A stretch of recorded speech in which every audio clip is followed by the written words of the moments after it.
Hey there, welcome to 3.4, our last lesson before the mid-unit. Our objective in this lesson is that you can keep reading the memoir, chapters 6 and 7, and in this lesson we're going to be specifically focusing on oppression and identity. So first off, let's get some definitions out there, make sure we're all on the same page. We're going to talk about what is oppression, and how does it specifically affect Peter Razor. We've already seen one author talk about oppression. Lorraine Hansberry, who wrote A Raisin in the Sun, also talked a lot about oppression. She wrote, "It really doesn't matter whether you are talking about the oppressed or the oppressor. An oppressive society will dehumanize and degenerate everyone involved." Obviously, the most oppressed group of any oppressed group will be its women, who are twice oppressed. She brings up a lot of important concepts here. One is the idea that oppression doesn't just hurt the people who are discriminated against and held down, but it also makes the people who are doing that less human, less in touch with empathy. And she brings up this idea that you can be oppressed on multiple axes. You can be oppressed because of your race and your gender, and that will add up. We're going to talk more about that later. So, to get a simple definition of oppression, oppression is defined as the systematic subjugation or control of one social group by a more powerful social group for the social, political, and economic benefit of the more powerful social group.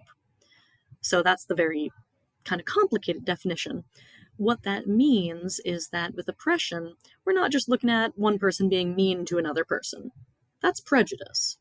But oppression is when there is a whole system working against someone because of their identity, because of a group that they are part of, where they are exploited so that others can succeed.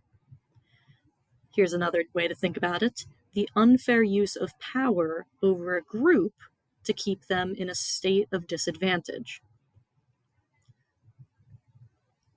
Another way to think about oppression is through this metaphor of a bird's cage.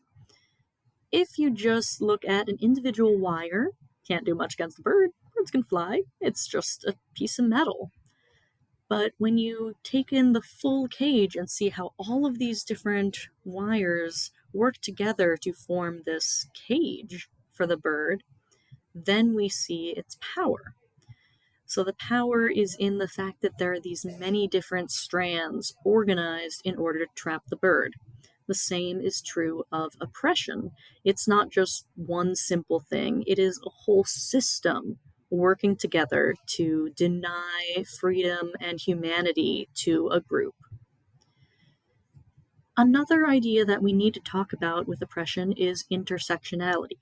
And this is what Hansberry was talking about before when she mentioned how women will face multiple degrees of discrimination.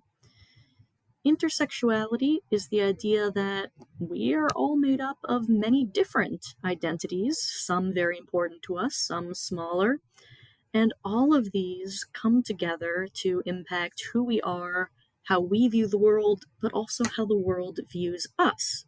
So you can see some examples of types of identity you might have: the language you speak, the nation you're from, your religion or lack of religion. Each individual person might really strongly or weakly identify with some of these.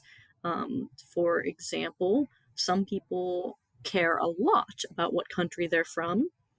Others, maybe it's not as important to them. But all of these pieces come together to create who you are.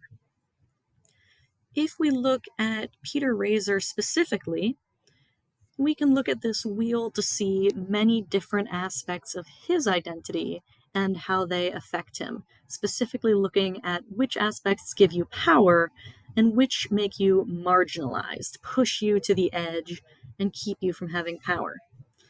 So this graphic here, comes from, I don't want to open the link.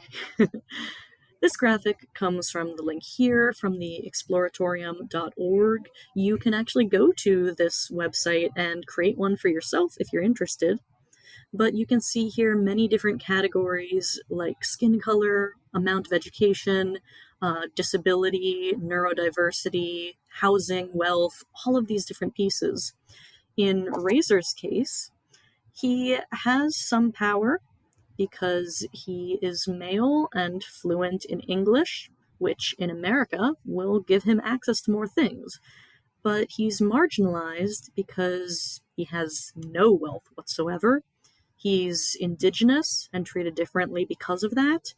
And he doesn't have much of a formal education. Even though he's very bright, he isn't able to access school regularly, and that takes power away from him. So when we're looking at how he's marginalized, we can see the factors that contribute to it, and we can also look at who is doing the marginalization. In your notes, you're going to be looking at multiple ways that Peter is marginalized. By peers. How do other students, other kids, treat him differently and push him to the outside? By adults. Think about John Scholes and his power over Peter. And by systems.